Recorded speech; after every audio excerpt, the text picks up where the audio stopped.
상식적으로 이것이 말이 되는 것입니까?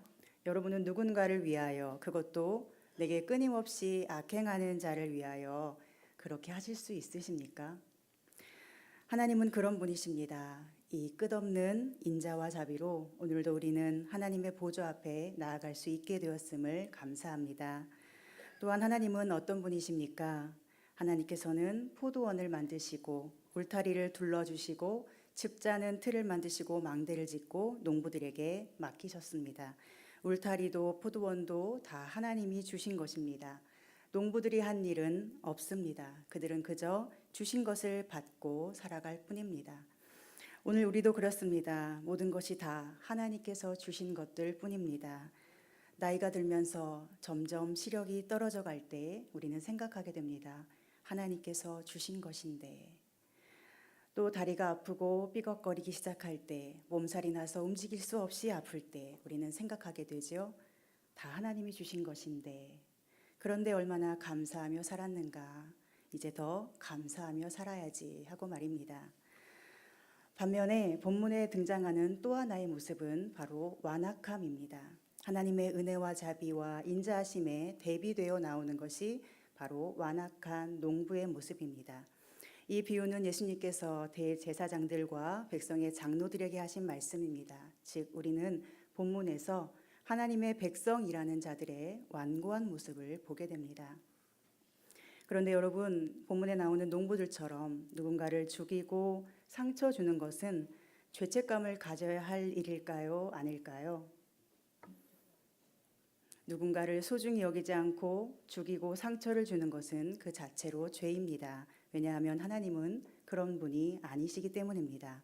우리의 모든 기준은 하나님께 있고 하나님은 선이시기 때문에 하나님에게서 빗나간 모든 것은 죄이고 하나님께서 소중히 여기시고 그 형상대로 창조하신 사람을 어떤 일 때문에 혹은 어떤 상황 때문에 함부로 대하게 되는 것은 그 자체로 죄가 되는 것입니다. 하나님은 사람을 소중히 여기시는 분이십니다. 죄를 지은 아담에게도 가죽옷을 입혀주실 정도로 인자하신 분입니다. 그런 하나님을 정말로 믿는다면 우리가 어떻게 사람에게 상처를 줄 수가 있겠습니까? 어떻게 함부로 대하며 그 마음을 아프게 할 수 있습니까? 그러고도 어떻게 아무렇지 않을 수가 있겠습니까? 이런 사람들을 가리켜 성경은 양심에 화인 맞은 자라고 표현합니다. 또한 본문에 나오는 그 악한 종들은 자신들이 받은 것을 알지 못했습니다. 자신이 받은 것은 세지 않고 자신이 한 일과 자신들이 이룬 것에만 집중했습니다. 자신이 받은 울타리, 포도원, 망대, 포도주 틀 같은 은혜에는 집중하지 않고 자신들이 바쳐야 할 열매를 아까워했습니다. 우리가 교인이라고 하면서 내가 드려야 할 것은 아깝고 내가 낸 헌금과 시간을 계속 계산하고 있다면 우리는 정말 하나님의 사람이라고 할 수 있을까요? 정말 그것이 믿음일까요? 그런데 하나님은 이런 자들에게도 끝까지 인자하십니다. 그래서 최후의 선택으로 아들을 보내십니다. 이 아들을 가리켜 마가복음과 누가복음에서는 내 사랑하는 아들이라 하십니다. 그들이 내 아들은 존대하리라. 내 사랑하는 이 아들은 존대하리라. 그러나 그들은 그렇지 않았습니다. 그들은 오히려 이는 상속자니 그를 죽이고 우리가 유산을 차지하자 말합니다. 그리고 종들을 죽였듯이 종들에게 한 것처럼 아들도 밖으로 내쫓아 죽여버렸습니다. 여기서 우리는 주인이 종들을 보내신 이유를 생각해 보기 원합니다. 여기서 주인은 하나님이시죠. 그리고 종들은 선지자입니다. 그리고 아들은 예수 그리스도이십니다. 그런데 하나님께서는 왜 종들을 그들에게 보내셨습니까? 바로 열매를 바치도록 하신 것입니다. 그들이 하나님으로부터 받은 것을 가지고 그냥 살기만 하면 저절로 맺어질 포도 열매를 그저 얼마만 바치라고 하신 것입니다. 그런데 그들은 싫었습니다. 열매 바치는 삶이 싫었습니다. 오히려 자신들이 그 열매를 갖고 싶었습니다. 자신이 열매를 받는 자가 되고 싶었습니다. 자신이 열매를 다 쓰는 주인이 되고 싶었습니다. 그래서 뭐라고 하는 것입니까? 자, 이는 상속자니 죽이고 우리가 상속자가 되자. 누가 생각납니까? 바벨탑을 쌓고 하나님처럼 높아지려던 창세기의 죄인들이 생각나지 않으십니까? 선악과를 먹고 하나님처럼 되려 했던 아담과 하와가 생각나지 않습니까? 그렇다면 우리가 바쳐야 할 열매는 무엇일까요? 예수님의 모습에서 우리는 그것을 알 수 있습니다. 본문에서 아들이신 예수님은 포도원에 왜 들어가셨습니까? 비유의 말씀에서 하신 것처럼 종들을 죽인 자들이 자신에게는 선대하리라 여기신 것입니까? 예수님께서는 죽을 것을 알고도 그 자리에 들어가신 것입니다. 아들로서 받을 영화와 존귀와 아름다운 대우를 예상하신 것이 아니라 종들이 이미 받았던 멸시와 조롱과 수치와 핍박을 예상하시고 그럼에도 불구하고 그들 속에 들어가 거기에 그냥 계신 것입니다. 그곳에서 예수님이 경험한 것은 무엇입니까? 예수님은 자신보다 먼저 온 종들을 죽인 그들의 완악함을 대면하셔야 했습니다. 자기를 보면 싫어하고 불편해하는 사람들을 늘 마주대해야 했습니다. 늘 예수님을 정죄하고 마귀의 대장이라고 비난하는 자들과 함께 계셔야 했습니다. 예수님의 자의식은 하나님의 아들이라는 정체성으로 충만하신데 세상은 그것을 부인하고 조롱하며 신성모독이라고 정죄하는 자칭 하나님의 백성들로 가득합니다. 하나님을 섬기고 사랑한다는 자들이 그리고 메시아를 그토록 기다린다는 자들이 그렇게 예수님을 죽여야 할 죄인이라고 수군거리고 있습니다. 그럴 때 예수님은 어떻게 하셨습니까? 예수님이 하신 일은 그저 그 자리에 들어가신 것, 그리고 그 자리에 그저 존재하시며 하나님의 아들로서 어둠의 세상에서 빛으로 존재하신 것입니다. 그리고 때가 되었을 때 죽으신 것, 이것이 전부입니다. 즉 하나님께 예수님께서 바치신 열매는 다름 아닌 자기 자신이었습니다. 하나님이 원하시는 곳에 들어가서 그곳에 그저 하나님의 아들로 존재하시면서 마지막 하나님이 부르실 때까지 있는 힘을 다해 버티고 견디며 존재하신 것입니다. 스스로 모퉁이돌이 되셔서 그 위에 떨어지는 자는 깨어져 가루가 되게 만드시면서 그렇게 사람들에게 미움받고 원망받으시면서 예수님은 세상에서 버림받은 돌로서 세상에 존재하셨습니다. 이렇게 자신을 하나님 앞에 온전히 다 드린 것, 이것이 예수님께서 하나님께 드린 열매입니다. 그리고 하나님께서 농부들에게 받고자 하신 열매도 바로 이것 아니었을까요? 네가 한 게 아니야. 내가 다 주었지 않니? 그 중에 열매 얼마를 나에게 줄 수 있겠니? 너 나를 위해 너를 드릴 수 있겠니? 나를 위하여 너의 죽음과 너의 삶을 바칠 수 있겠니? 우리가 열매 얼마를 바친다는 것은 단지 11조 바치고 봉사하고 전도하는 것만을 의미하는 것은 아닙니다. 물론 그것도 나를 하나님께 드리는 것입니다. 돈이라는 것은 사람들이 세상에서 가장 소중히 여기는 것 중에 하나이기 때문에 그 돈을 바친다는 것은 웬만한 믿음이 아니고는 쉽지 않습니다. 또 우리의 시간도 젊음도 건강도 우리가 소중히 여기는 가치이기 때문에 하나님과 교회를 위하여 시간을 들여 봉사한다는 것은 자신의 생명을 드리는 것과도 같은 것입니다. 그러나 하나님이 원하시는 열매가 단지 그것일까요? 하나님이 단지 돈을 안 내서 농부들을 진멸하시는 것일까요? 농부들이 더 일을 열심히 안 해서 더 열심히 하라고 열매를 내라고 하신 것일까요? 돈이 너무 소중하셔서 농부들이 종들을 다 죽이는데도 끝까지 보내셨을까요? 하나님께서는 열매 바칠 만한 자를 찾으신 것입니다. 그들이 열매 바칠 만한 사람이 되기를 원하신 것입니다. 그래서 그들이 아들까지 죽였을 때 하나님은 이제는 열매 바칠 만한 사람으로 완전히 교체하신다고 말씀합니다. 40절에 말씀하죠. 그러면 포도원 주인이 올 때에 그 농부들을 어떻게 하겠느냐? 여기서 우리는 무엇을 알 수 있습니까? 열매가 있었는데 바치지 않았던 그들을 주님은 어떻게 바라보시는 것일까요?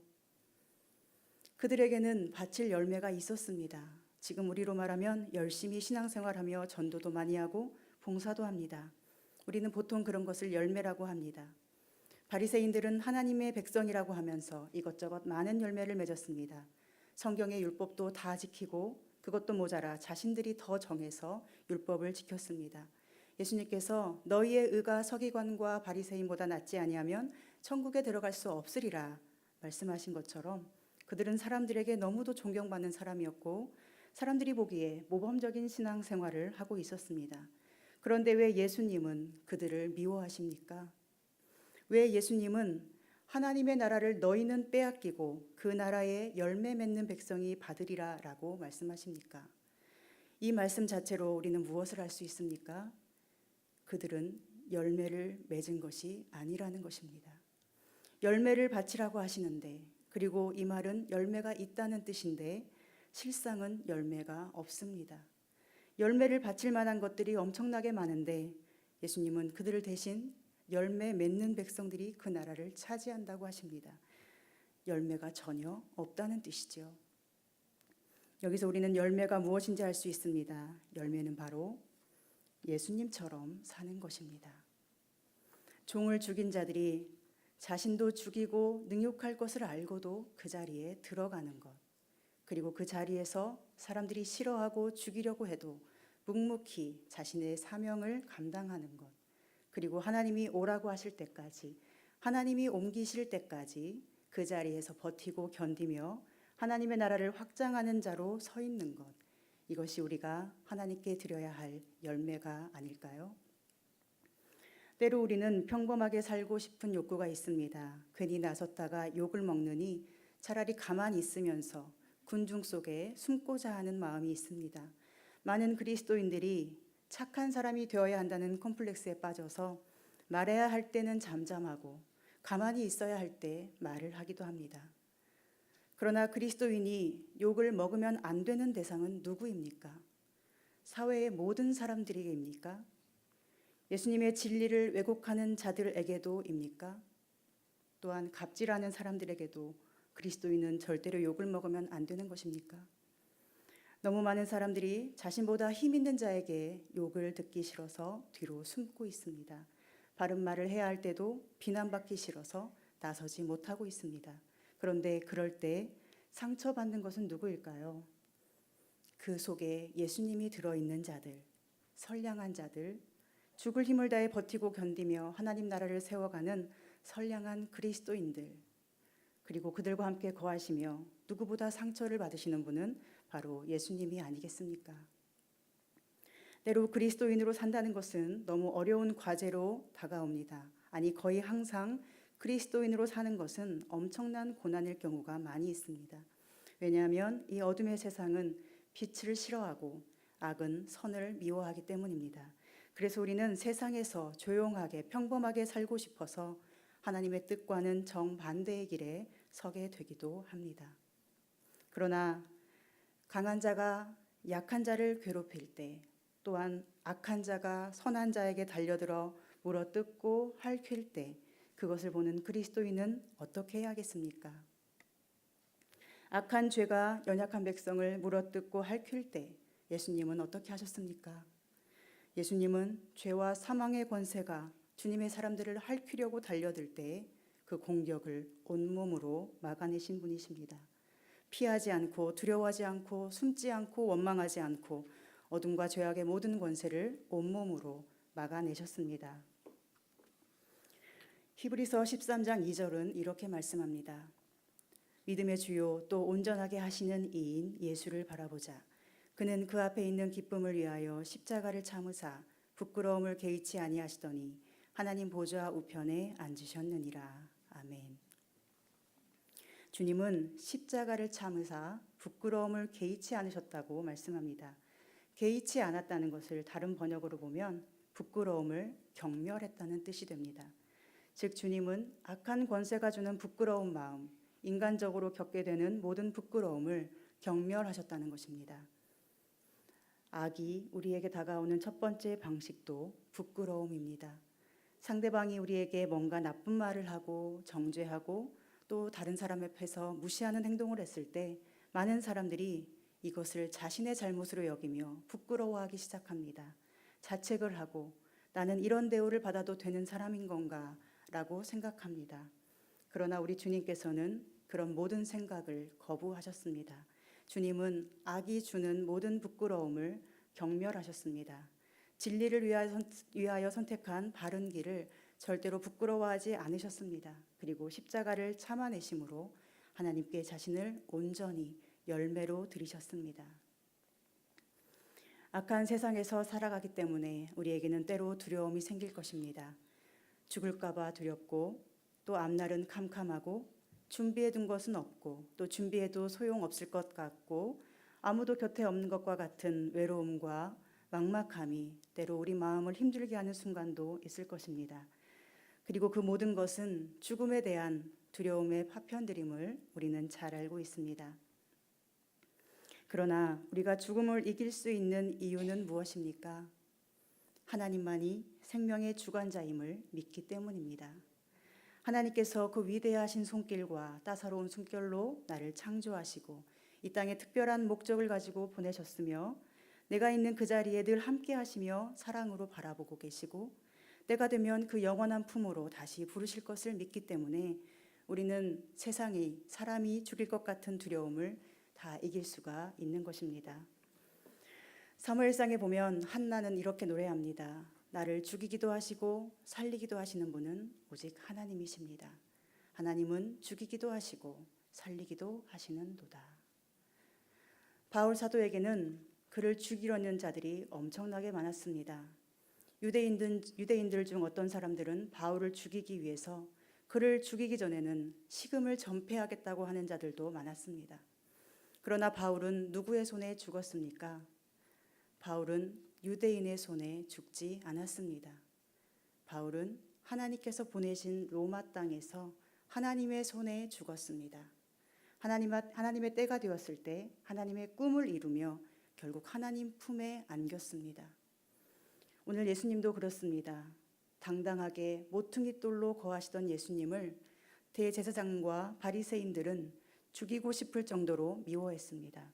예수님만 보면 이를 갈고 돌로 치려하고 죽이려 했습니다. 그러나 46절에 뭐라고 말씀합니까? 잡고자 하나 무리를 무서워하니 이는 그들이 예수를 선지자로 알미었더라. 그들은 사람 눈치 보느라 예수님을 죽이지 못했다는 것입니다. 그들은 예수님을 죽일 수가 없었습니다. 다만 예수님이 죽으신 것은 하나님의 때가 되었을 때 성경의 말씀을 이루기 위하여 십자가에 달려 죽으셨습니다. 사랑하는 여러분, 우리의 목숨은, 우리의 생명은 하나님의 것입니다. 하나님께서 우리의 생명을 붙들고 계십니다. 하나님이 허락하지 않으시면 참새 한 마리도 땅에 떨어지지 않습니다. 우리는 언젠가 한 번은 다 죽습니다. 그러나 그것은 오직 하나님께 달려 있습니다. 내가 살려고 해도 살 수 없고 내가 죽고 싶어도 죽으면 안 됩니다. 하나님이 있으라고 하실 때까지 너는 살아 있으라 명령하신 그 자리에서 죽을 힘을 다해 버티고 견디며 나의 작은 힘이지만 내 안에 계신 그리스도의 바른 진리를 붙들고 견고히 서 있을 수만 있다면 그것이 우리가 드릴 열매입니다. 우리는 흔히 나는 죽고 내 안에 그리스도가 사시게 하는 것에 대하여 노래합니다. 그러나 이것은 그저 봉사하고 전도하고 착하게 사는 자가 되는 것이 아니라 내 욕심과 욕망과 모든 사람에게 착한 사람, 좋은 사람으로 인정받고 싶은 유혹을 버리고 하나님 나라를 위해 자신을 버리며 자칭 유대인들에게 비난받고 미움받더라도 낙심하지 않으며 버림받은 돌이지만 그 돌이 바로 꼭 필요한 모퉁이 돌임을 기억하며 사는 것입니다. 그리고 그런 나를 통하여 한 명이라도 더 예수님 닮은 사람으로 변화시킬 수가 있다면, 그렇게 내가 죽어서 또 다른 열매들을 키워낼 수 있다면 이것이 바로 우리가 드릴 진정한 열매가 아니겠습니까? 많은 유대인들은 열매를 바치기는 싫었고 자신들이 인정하는 가짜 열매만 모으며 살았습니다. 서로 인정해주는 가짜 열매, 자신을 버리지 않아도 되고 시간이 지날수록 점점 쌓여가는 높아짐과 인정의 열매를 맺으면서 그래서 하나님이 원하실 때 바칠 열매가 하나도 없었습니다. 그리고 그런 자신을 회개하기는커녕 밖에 쫓겨나 슬피 울며 이를 가는 자가 되었습니다. 그러나 오늘 우리는 하나님 앞에 열매 맺는 삶을 살기 원합니다. 한 알의 밀알이 땅에 떨어져 죽으면 많은 열매를 맺는다고 하셨습니다. 오늘 내가 죽는다는 것이 무슨 의미인지 더 깊이 성찰하고 자아가 죽는다는 것의 의미를 다시 한번 되새겨 보시기 바랍니다. 그리고 우리 삶의 모습이 때로 작고 초라하고 부끄럽게 여겨질 때 그 자체를 열매로 받으시고 사랑해 주시는 하나님 앞에 있는 모습 그대로 나아가시기를 바랍니다. 그리고 하나님의 사랑을 더 묵상하십시오. 하나님은 아무나 사랑하시는 분이 아니십니다. 하나님은 쉬운 분이 아니시며 속지도 않으십니다. 예수님도 아무나 사랑하지 않으셨습니다. 끊임없이 너희는 안 되고 그들은 되리라 하셨습니다. 끝까지 진리를 거부한 자들을 주님은 물론 용서하셨지만 그들 스스로가 용서받을 수 없는 자리에 있었음을 우리는 기억해야 합니다. 하나님께서는 오늘 진리를 위해 죽는 자들을 사랑하십니다. 한 알의 밀알 되어 썩어져 가는 자를 사랑하십니다. 내 사랑하는 아들을 보내리니 이 아들은 존대하리라. 하나님께서 가장 사랑하신 분은 바로 하나님을 위해 자신을 드리신 예수님이었습니다. 우리의 삶이 부족하더라도 하나님께 사랑받는 삶을 살기 원합니다. 세상에서 미움받더라도 하나님이 사랑하시는 사람이 되시기 바랍니다. 예수님께 택함 받음으로 이 세상이 미워해 준다면 그것에 감사하며 그 길을 멋지게 걸어가시기 원합니다.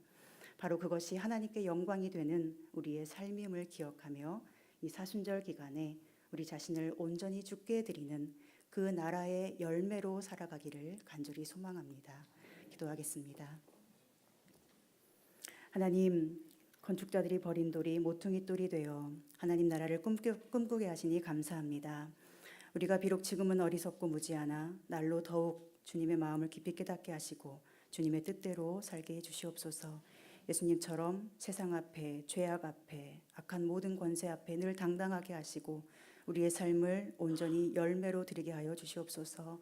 주께서 이 땅에 우리를 보내셨으니 주님께서 부르시고 옮기실 그날까지 힘써 버티고 견디면서 선한 싸움을 다 마치고 주님 품에 안길 때 우리 눈물이 다 사라지게 하시고 이 땅에서도 늘 승리의 계가를 마음껏 부르며 살게 하옵소서.